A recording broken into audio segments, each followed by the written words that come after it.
Good morning students. आज के इस वीडियो लेक्चर में हम डिस्कस करेंगे subject code CS 301 data structure and algorithm की 4th यूनिट का टॉपिक जो है सर्कुलर क्यू। सबसे पहले हम एक इंट्रोडक्शन देखते हैं कि सर्कुलर क्यू क्या है।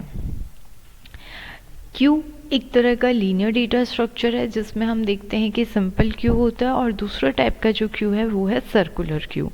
सर्कुलर क्यू जो है वो भी एक लीनियर डेटा स्ट्रक्चर है और इसमें भी जितने भी ऑपरेशंस होंगे वो हमारे first in first out basis पे होंगे, मतलब कि जो एलिमेंट हमने सबसे पहले इंसर्ट किया है वही पहले डिलीट होगा। मतलब जैसे हम एक सिंपल क्यू देखते हैं, अगर हम रियल लाइफ में एग्जांपल्स देखें तो अगर बैंक में कोई लाइन है तो जो पर्सन सबसे पहले गया है या सबसे लाइन में पहले खड़ा है उसको सबसे पहले सर्विस मिलेगी और वही सबसे पहले हटेगा अपनी सर्विस लेके। तो जो सबसे पहले इन हुआ है वही सबसे पहले आउट भी होगा। अब ये तो होता है सिंपल क्यू। सर्कुलर क्यू जो है उसमें क्या होगा कि जो फर्स्ट पोजीशन और जो लास्ट पोजीशन है वो एक दूसरे से कनेक्टेड होंगी और वो एक सर्कल फॉर्म करेंगी। लेकिन जो ऑपरेशन होंगे वो इसमें भी first come first serve basis पे होंगे, या हम कह सकते हैं first in first out basis पे होंगे। बस डिफरेंस ये है कि जो लास्ट और फर्स्ट पोजीशन है वो एक दूसरे से कनेक्टेड होंगी और वो इस तरह से कनेक्टेड होंगी कि वो एक सर्कल फॉर्म कर रही हैं। इसको रिंग बफर भी कहा जाता है। सर्कुलर क्यू जो है वो बेसिकली क्या करता है कि जो सिंपल क्यू है या जो रेगुलर क्यू है उसमें जो वेस्टेज होता है स्पेस का उसको अवॉइड करता है जब हम उसको एरे के थ्रू इम्प्लीमेंट करते हैं। अगर एक एरे है और उसमें हमने वैल्यूज़ को इंसर्ट किया है, अगर एक रेगुलर क्यू है उसमें हमने वैल्यूज़ इंसर्ट किया और जब हम डिलीट करते हैं वो स्पेस फ्री हो जाता है, उसको बाद में यूज़ नहीं किया जा सकता उस पर्टिकुलर क्यू के अंदर। तो इसलिए इसको वेस्टेज ऑफ स्पेस कहा गया है। इसको अवॉइड करने के लिए सर्कुलर क्यू जो है उसको यूज़ किया जाता है। अब बेसिकली ड्रॉबैक क्या है क्यू का, जब हम नॉर्मल क्यू की बात कर रहे हैं यहाँ पे कि नॉर्मल जो क्यू है उसमें क्या होता है कि दो एंड होते हैं क्यू के। एक एंड जो है वो फ्रंट कहलाता है और दूसरा एंड जो है वो रियर कहलाता है। एलिमेंट जब इंसर्ट होंगे तो वो रियर एंड पे होंगे और जब डिलीट होंगे तो वो फ्रंट एंड से होंगे। जैसे नॉर्मल अगर एक लाइन है तो अगर एक लाइन है तो उसमें जब लोग जुड़ेंगे तो वो एंड में जुड़ते जाएंगे और जब हटते जाएंगे तो वो स्टार्टिंग से हटते जाएंगे। तो फ्रंट से हमेशा डिलीशन होगा और जो रियर एंड है उस पर हमेशा इंसर्शन होगा, राइट। तो ये तो होती है नॉर्मल क्यू। अब इस क्यू में जब हम इसको एरे के थ्रू इम्प्लीमेंट करते हैं कंप्यूटर में इस लॉजिक को, तो बेसिकली क्या होता है कि जब फ्रंट से एलिमेंट्स डिलीट होते जाते हैं वो पर्टिकुलर फ्रंट से जो स्पेस फ्री होता जा रहा है उसको हम यूज़ नहीं कर पा रहे हैं, वो यूज़ नहीं आता है बाद में। लेकिन सर्कुलर क्यू में हम क्या कर रहे हैं कि फर्स्ट पोजीशन और लास्ट पोजीशन को हम क्या कर रहे हैं, कनेक्ट कर रहे हैं, जिसकी हेल्प से क्या हो रहा है कि जो क्यू के अंदर फ्रंट में जो स्पेस फ्री हो गया है उसको हम क्या कर पा रहे हैं, यूज़ कर पा रहे हैं। तो बेसिकली नॉर्मल क्यू जो थी उसका ड्रॉबैक यही था कि क्यू के फ्रंट में अगर कोई स्पेस फ्री हुआ है तो उसको हम यूज़ नहीं कर पा रहे थे, और सर्कुलर क्यू के अंदर इस ड्रॉबैक को क्या कर लिया गया है, ओवरकम कर लिया गया है। अब बेसिक फीचर्स क्या हैं। In case of a circular queue, head pointer will always point to the front of the queue and tail pointer will always point to the end of the queue. कई जगह इसको head और tail के नाम से भी कहा गया है और कई जगह इसे front और rear के नाम से भी आइडेंटिफाई किया गया है। head मतलब starting या फिर front बोल सकते हैं हम, tail मतलब last मतलब या फिर rear end, right। तो सर्कुलर केस में क्या होगा कि एट इनिशियल, वेरी इनिशियल पे जब हम देखते हैं तो जो हेड है और जो टेल है वो हमेशा एक ही पोजीशन पे पॉइंट करेंगे, राइट।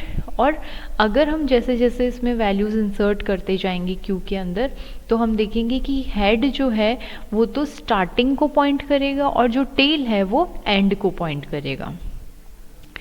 इनिशियली हेड और टेल जो है वो सेम लोकेशन को पॉइंट करेंगे, और अगर वो सेम लोकेशन को पॉइंट करते हैं हेड और टेल, तो इसका मतलब कि क्यू के अंदर कोई भी एलिमेंट अभी नहीं है। जैसे ही हम कोई वैल्यू इंसर्ट करेंगे तो क्या होगा, टेल जो है उसकी वैल्यू जो है वो इंक्रीज हो जाएगी, और जैसे ही हम कोई वैल्यू रिमूव करेंगे, कोई एलिमेंट रिमूव करेंगे, तो हेड की वैल्यू इंक्रीज होगी। यहाँ पे जो क्यू हमें शो कर रखी है वो एम्प्टी है, हेड और टेल जो है वो सेम लोकेशन को पॉइंट कर रहे हैं। ये एक सर्कुलर क्यू है जिसकी साइज़ 8 है। साइज़ 8 का मतलब है कि इसमें हम 8 एलिमेंट्स को इंसर्ट कर सकते हैं, और क्योंकि ये फर्स्ट पोजीशन है और ये लास्ट पोजीशन है और ये दोनों एक दूसरे से कनेक्टेड है, इसलिए हम कह सकते हैं कि ये एक सर्कुलर क्यू है। The head and the tail pointer will get reinitiated to 0 every time they reach the end of the queue. Normally क्या होता है, जब सिंपल क्यू होती है उसमें हमारा जो हेड है उस पर या जो फ्रंट है उसमें वैल्यूज़ जो है वो डिलीट होती जाती हैं, राइट। तो जैसे जैसे डिलीट होती जाएंगी हेड की वैल्यू भी मूव होती जाएगी, और टेल मतलब जैसे जैसे हम वैल्यूज़ ऐड करेंगे टेल की वैल्यू भी बढ़ती जाएगी। लेकिन सर्कुलर क्यू के अंदर क्या होगा कि जैसे ही हम लास्ट पोजीशन पे पहुंचेंगे, इंसर्ट करते करते जो टेल है जब लास्ट पोजीशन पे पहुंचेगा, तो टेल जो है उसकी वैल्यू क्या हो जाएगी, वापस से रीइनिशिएट हो जाएगी 0 पे। क्यों? क्योंकि यहाँ पे हम देख सकते हैं कि स्पेस जो है वो फ्री है। अब अगर फ्री स्पेस है वो हमें कैसे पता चलेगा, मान लो कि जहाँ पे भी टेल है अभी उसके नेक्स्ट हम देखेंगे क्या हेड की वैल्यू भी 0 है। अगर हेड की वैल्यू 0 नहीं है तो इसका मतलब क्या है कि वो स्पेस जो है वो फ्री है। अगर फॉर एग्जांपल यहाँ पे एलिमेंट ऑलरेडी होता, यहाँ पे कोई एलिमेंट होता, तो हेड की वैल्यू किसको पॉइंट कर रही होती, यहाँ पॉइंट कर रही होती, दैट मीन्स हेड की वैल्यू क्या होती, 0 होती। अब मान लो इस एलिमेंट को भी हम रिमूव कर देते हैं तो हेड की वैल्यू क्या होगी, 2 होगी, राइट। ऐसे करते करते करते करते हम मूव करेंगे, और जैसे ही हम लास्ट पे पहुंचेंगे वहाँ पे हम चेक करेंगे कि टेल की वैल्यू क्या है। ठीक है, टेल की वैल्यू अगर बड़ी है या फिर टेल की वैल्यू 0 नहीं है तो इसका मतलब क्या होगा कि वहाँ पे कोई ना कोई एलिमेंट है, और हम हेड नेक्स्ट वैल्यू को क्या कर सकते हैं, रिमूव कर सकते हैं। तो बेसिकली सर्कुलर क्यू में क्या हो रहा है कि जैसे एक राउंड कंप्लीट हो रहा है या फिर हेड और टेल की वैल्यू मैक्सिमम साइज जो है, पॉसिबल साइज है सर्कुलर क्यू, उस पे पहुंच रहे हैं, उसके बाद हेड और टेल की वैल्यू वापस से रीइनिशिएट हो जाएगी 0 पे। ठीक है, जैसे ही वो एंड ऑफ द क्यू पे पहुंचेंगे हेड और टेल की वैल्यू जो है वो 0 पे रीइनिशिएट हो जाएगी। तो इस तरह से हम क्या कर सकते हैं कि जो फ्रंट से स्पेस फ्री हुआ है उसको हम वापस से क्या कर पा रहे हैं, यूज कर पा रहे हैं।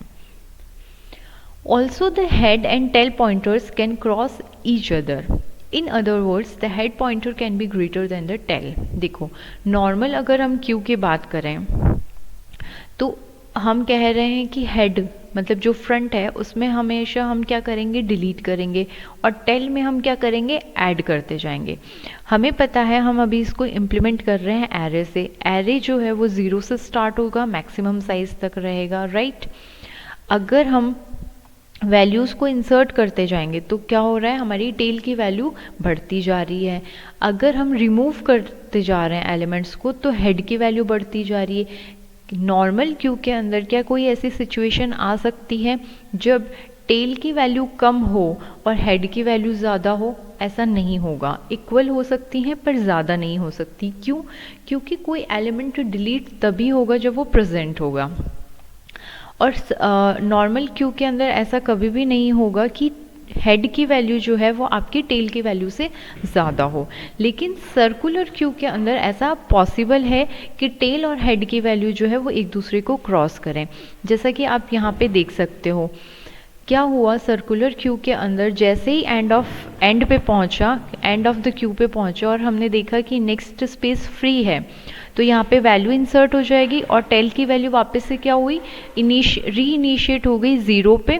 और जैसे जैसे हम इसमें ऐड करते जा रहे हैं वैल्यूज़ वैसे वैसे टेल की वैल्यू जो है वो बढ़ती जा रही है, लेकिन यहाँ पे हेड की वैल्यू क्या है 5 है। क्यों? क्योंकि इसका फर्स्ट राउंड चल रहा है, और जो ये टेल की वैल्यू 2 है वो कैसे आई है, जब ये वापस से री इनिशिएट हुई 0 पे, और वापस से जो फ्री स्पेस है फ्रंट के अंदर उसको फिल करने के कारण। ठीक है, तो यहाँ पे यही लिखा गया है कि also the head and tail pointers can cross each other, एक दूसरे को क्रॉस कर सकते हैं। In other words, head pointer can be greater than the tail. This will happen when we dequeue the queue of a couple of times and the tail pointer gets reinitiate upon reaching the end of the queue. मतलब tail जो है वो वापस से क्या हो गई, reinitiate, tail की वैल्यू जो है वो end of the queue पे पहुंच के वापस से reinitiate हो गई। reinitiate का मतलब वापस से tail की वैल्यू क्या हो गई, 0 हो गई, और head की वैल्यू अभी भी क्या होगी 1 2 3 4 5 कुछ भी हो सकती है। तो यहाँ पे 5 बड़ा होगा 0 से, राइट, या फिर 4 बड़ा होगा 2 से, तो इसलिए ये एक दूसरे को क्रॉस भी कर सकते हैं, और हेड की वैल्यू जो है वो बेसिकली क्या हो सकती है, ज़्यादा हो सकती है टेल की वैल्यू से। यहाँ पे जैसे हम सिचुएशन देख सकते हैं इस डायग्राम के थ्रू। अब हम ऑपरेशन क्या क्या परफॉर्म कर सकते हैं सर्कुलर क्यू पे। फर्स्ट ऑपरेशन है फ्रंट, सेकेंड है रियर, थर्ड है एन क्यू, और फोर्थ है डी क्यू। एन फ्रंट जो है उससे बेसिकली हमें क्या मिलेगा कि जो फ्रंट आइटम है, मतलब फर्स्ट जो आइटम है क्यू के अंदर जो डिलीट होगा, मतलब वो हमें मिलेगा। रियर से हमें लास्ट आइटम मिलेगा, लास्ट आइटम मतलब कि अभी कौन ऐड हुआ है। एन क्यू जो है, एन क्यू करेंगे और ब्रैकेट में हम वैल्यू डालेंगे, तो इस फंक्शन से हम क्या कर सकते हैं, एलिमेंट को इंसर्ट कर सकते हैं। मतलब हमने फंक्शन लिखा है एन क्यू, और जो भी हम वैल्यू डालेंगे वो वैल्यू जो है वो क्या हो जाएगी, इंसर्ट होगी क्यू के अंदर, सर्कुलर क्यू के अंदर। ठीक है, सर्कुलर क्यू में भी जो न्यू एलिमेंट है वो हमेशा कहाँ पे इंसर्ट होगा, रियर पोजीशन पे होगा। नॉर्मली जो नॉर्मल क्यू होता है उसके अंदर भी हमेशा इंसर्शन रियर पोजीशन पे होगा, और डिलीशन हमेशा फ्रंट से होगा।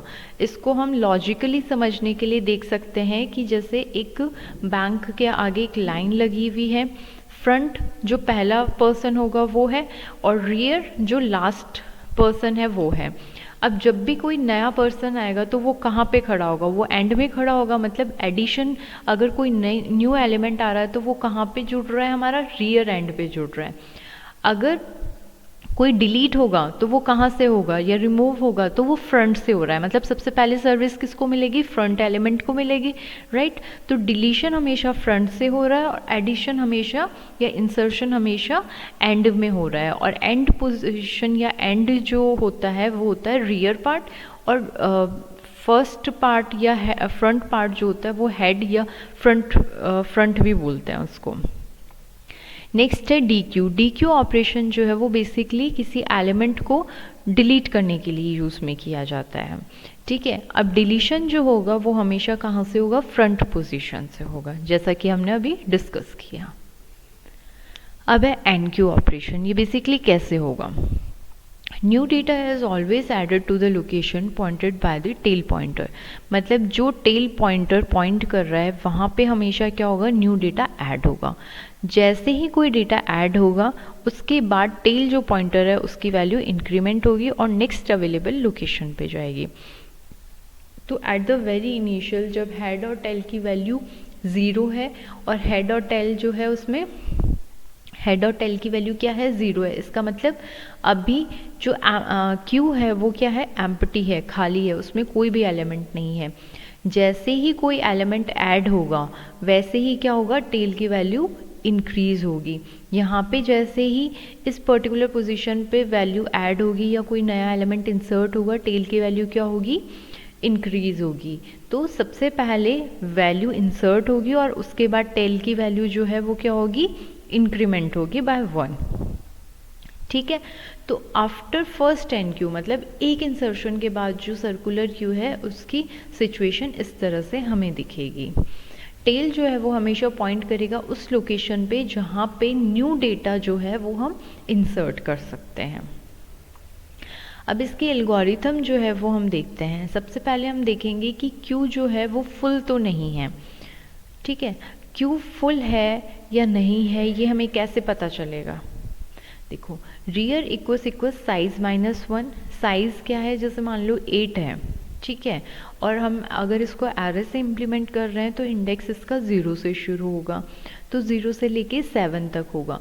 तो रियर की वैल्यू साइज -1, साइज यहाँ पे हम बोल रहे हैं मैक्सिमम साइज जो पॉसिबल है, जो कि मान लो अभी 8 है, तो 8 - 1 7, मतलब रियर की वैल्यू अगर 7 है और फ्रंट की वैल्यू 0 है, दैट मीन्स फ्रंट या हेड की वैल्यू कब मूव होगी या कब इंक्रीज होगी, जब ये एलिमेंट डिलीट होगा, राइट। अगर हमें कुछ डिलीट ऑपरेशन परफॉर्म करना है तो सबसे पहले हम इसको क्या करेंगे, डिलीट करेंगे और उसके बाद हेड की वैल्यू को मूव करेंगे।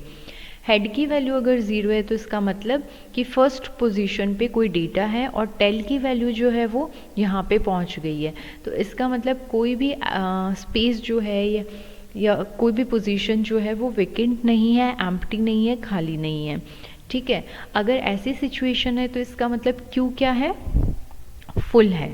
If it is full then display queue is full, अगर ये फुल है तो इसका मतलब क्यू जो है वो फुल होगा, ठीक है। अब दूसरी एक सिचुएशन भी हो सकती है, एक कंडीशन तो ये हो सकती है, या फिर दूसरा हो सकता है रियर इक्वल्स फ्रंट -1। देखो, ये सिचुएशन कब आएगी, मान लो कि आपने हेड से यहाँ से एक वैल्यू जो है वो रिमूव कर दी, आपका हेड अब यहाँ पे आ गया, ये वैल्यू भी मान लो आपने रिमूव कर दी, राइट। अब हेड की वैल्यू यहाँ पे पॉइंट कर रही है, टेल की वैल्यू अभी यहाँ पे है। अगर जैसे ही एंड ऑफ द क्यू पे पहुँचेगा और हेड की वैल्यू 0 नहीं है तो इसका मतलब हम क्या कर सकते हैं, रियर हम वैल्यूज़ ऐड कर सकते हैं और वैल्यूज़ को इंसर्ट कर सकते हैं, तो टेल की वैल्यू 0 हो जाएगी, फिर यहाँ पे टेल की वैल्यू 1 हो जाएगी। जब यहाँ पे टेल की वैल्यू 1 होगी तो हम ये देखेंगे कि फ्रंट जो है वो क्या है, 2 है, और टेल की वैल्यू क्या है, 1 है, राइट। तो यहाँ पे हमने यही लिखा है rear equals front -1 means tail equals head -1। हेड की वैल्यू कितनी है, 2 है, 2 - 1 1, जो कि टेल के इक्वल है, तो इसका मतलब क्या है कि क्यू जो है वो हमारी फुल हो चुकी है। लेकिन अगर क्यू हमारी फुल नहीं है, ठीक है, तो हम क्या करेंगे, चेक करेंगे कि rear equals size -1 and front is not equals to 0। तो हम ये चेक करेंगे कि रियर जो है उसकी वैल्यू साइज -1 नहीं है, मतलब मैक्स लास्ट उस पे नहीं है, और फ्रंट यानी हेड जो है उसकी वैल्यू जो है वो 0 नहीं है। अगर ये ट्रू होता है तो हम क्या करेंगे, रियर की जो रियर की वैल्यू है, जो टेल की वैल्यू है, उसको 0 पे सेट कर देंगे और इंसर्ट करेंगे एलिमेंट को, राइट। तो इस तरह से हम NQ या वैल्यू को इंसर्ट करेंगे। अब हम देखते हैं DQ ऑपरेशन, मतलब कि डिलीट ऑपरेशन हम कैसे परफॉर्म करेंगे। सर्कुलर क्यू के अंदर एक्चुअल में अगर हम डिलीट ऑपरेशन देखते हैं तो डेटा जो है वो रिमूव नहीं होता है, डेटा आपका रहता है। नेक्स्ट टाइम जब हम उस पर वैल्यूज़ इंसर्ट करते हैं तो वो बेसिकली उसको ओवरराइट कर देती है, ठीक है। जैसे यहाँ पे हम देख रहे हैं हेड की वैल्यू यहाँ पे थी, अब हमने D1 जो एलिमेंट है इसको क्या कर दिया, रिमूव कर दिया। तो बेसिकली क्या होगा कि D1 जो है वो सेम एलिमेंट को अभी भी क्या कर रहा है, होल्ड करके रख रहा है, लेकिन हम इसको कंसीडर करेंगे एज ए एम्प्टी, क्योंकि हेड किसको पॉइंट कर रहा है, D2 को पॉइंट कर रहा है, ठीक है। हेड इसको पॉइंट कर रहा है, अगर हेड की वैल्यू D3 होती तो इसका मतलब D1 और D2 जो है वो क्या होते हैं, हमारे एम्प्टी होते। बेसिकली जो डेटा है वो तो आपका रहेगा, जब नेक्स्ट टाइम आप वहाँ पे कोई वैल्यू इंसर्ट करोगे तो क्या होगा, वो ओवरराइट होगी, राइट। जब आप एरे के अंदर नॉर्मली जब आप एरे में भी कुछ इंसर्ट करते हो किसी पर्टिकुलर पोजीशन पे तो वो ओवरराइट होता है। तो यहाँ पे भी यही होगा, only the head pointer is incremented by 1 position when DQ is executed, as the Q data is only the data between head and the tail, hence the data left outside is not at the part of Q anymore, hence removed, ठीक है। तो basically क्या है कि head और tell के बीच में जो डेटा होता है उसी को as a part of queue माना जाता है, बाकी जो डेटा है उसको कंसीडर किया जाता है कि वो रिमूव हो चुका है, ठीक है। अब हम इसकी एल्गोरिथम देखेंगे। तो एल्गोरिथम के स्टेप्स हैं कि सबसे पहले अगर हमें कोई एलिमेंट डिलीट करना है तो हम चेक करेंगे कि कहीं हमारी क्यू जो है वो एम्प्टी तो नहीं है, क्योंकि अगर एम्प्टी है तो उसमें से हम कुछ भी डिलीट नहीं कर सकते। तो हम चेक करेंगे कि क्या फ्रंट इक्वल्स -1 है। अगर ये 1 है तो एम्प्टी है और हम डिस्प्ले करवाएंगे कि क्यू इज़ एम्प्टी। अदरवाइज हम क्या करेंगे, हमें एलिमेंट को डिलीट करना होगा, राइट। तो सबसे पहले हम चेक करेंगे क्या फ्रंट इक्वल्स रियर है। अगर फ्रंट इक्वल्स रियर है तो हम सेट करेंगे front equals to rear equals to -1। मतलब कि फ्रंट और रियर की वैल्यू अगर इक्वल है तो हम फ्रंट और रियर की वैल्यू को इक्वल करेंगे और -1 करेंगे। अदरवाइज हम क्या करेंगे, चेक करेंगे कि front equals size -1। That means कि फ्रंट हो सकता है, मान लो आपका ये हो, फ्रंट ये हो, और जैसे फ्रंट ये होगा आपका, और इसको हम कंपेयर करेंगे कि क्या ये साइज -1 है। दैट मीन्स एरे से हम इसको इम्प्लीमेंट कर रहे हैं, मतलब वो लास्ट पे पहुंच गया है। तो उस केस में हमें क्या करना पड़ेगा, हेड जो फ्रंट है उसको हमें वापस से री इनिशिएट करना पड़ेगा 0 पे, राइट। उसके अलावा जो मेथड होगा वो हमारा एग्जैक्टली सेम होगा एज नॉर्मल क्यू के अंदर हम एलिमेंट को डिलीट करते हैं। तो ठीक है, मतलब जो भी हमें एलिमेंट डिलीट करना है उसके लिए हम बेसिकली क्या करेंगे कि जो फ्रंट है उसको ++ कर देंगे और सबसे पहला एलिमेंट रिटर्न करेंगे, मतलब वो एलिमेंट की वैल्यू शो करवाएंगे, और उसके बाद में फ्रंट ++ कर देंगे। तो जैसे ही फ्रंट ++ करेंगे तो फ्रंट की वैल्यू क्या हो जाएगी, इंक्रीज़ हो जाएगी। सर्कुलर क्यू के लिए हमें सिर्फ ये 2 स्टेप्स जो हैं वो हमें एक्स्ट्रा लूप में लगाने होंगे कि फ्रंट इक्वल्स साइज -1 हो। तो उस केस में हम क्या करेंगे, जो फ्रंट की वैल्यू है उसको वापस से री इनिशिएट करेंगे 0 पे। अब हम बात करते हैं टाइम कॉम्प्लेक्सिटी। तो अगर कोई भी हमें एलिमेंट इंसर्ट करना है या डिलीट करना है तो उसके लिए जो टाइम कॉम्प्लेक्सिटी होती है वो ऑर्डर ऑफ 1 होती है, क्योंकि इसके अंदर कोई भी लूप नहीं होता है। दूसरा, अगर हमें कोई एलिमेंट इंसर्ट करना है तो जहाँ पे हमें इंसर्ट करना है वो पोजीशन हमारे पास है ऑलरेडी। जो रियर एंड है जहाँ पे आपको एलिमेंट इंसर्ट करना है वो पोजीशन है और उसको हमें सर्च करने की ज़रूरत नहीं है। सेम DQ के ऑपरेशन में है कि जब हमें कोई एलिमेंट डिलीट करना है तो हमें पता है कि हमेशा फ्रंट पोजीशन से डिलीट करना है, और उसका जो पॉइंटर है या उस पर्टिकुलर मेमोरी पे जो पॉइंटर पॉइंट कर रहा है वो हमारे पास है।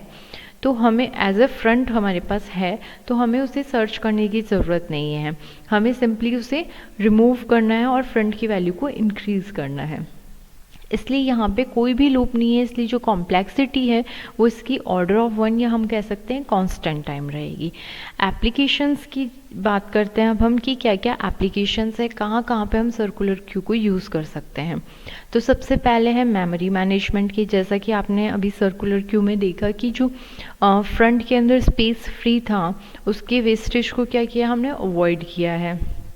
दूसरा, ट्रैफिक सिस्टम के अंदर यूज़ किया जा सकता है कि जो कंप्यूटर बेस्ड जो control system, traffic control system होता है उसमें 1 बाय 1 जो लाइट्स हैं वो हमारी क्या होंगी, ऑन होंगी। तो ट्रैफिक सिस्टम के अंदर भी इसको यूज़ किया जा सकता है। इसी तरह से CPU की जो शेड्यूलिंग है कि कब टास्क असाइन होगा उसमें भी इसको यूज़ किया जा सकता है कि 1 बाय 1 सभी टास्क असाइन हो रहे हैं या पर्टिकुलर टाइम के लिए एग्जीक्यूट हो रहे हैं, और उसके बाद वापस से जो फर्स्ट टास्क है वो वापस से 1 बाय 1 करके एग्जीक्यूट हो रहा है। तो इसको CPU शेड्यूलिंग के अंदर भी यूज़ किया जा सकता है। तो ये था कंप्लीट आपका सर्कुलर क्यू कि किस तरह से सर्कुलर क्यू वर्क करती है और क्या क्या ऑपरेशन इसमें परफॉर्म कर सकते हैं, कॉम्प्लेक्सिटी क्या होती है और क्या क्या इसकी एप्लीकेशंस हैं। Thank you.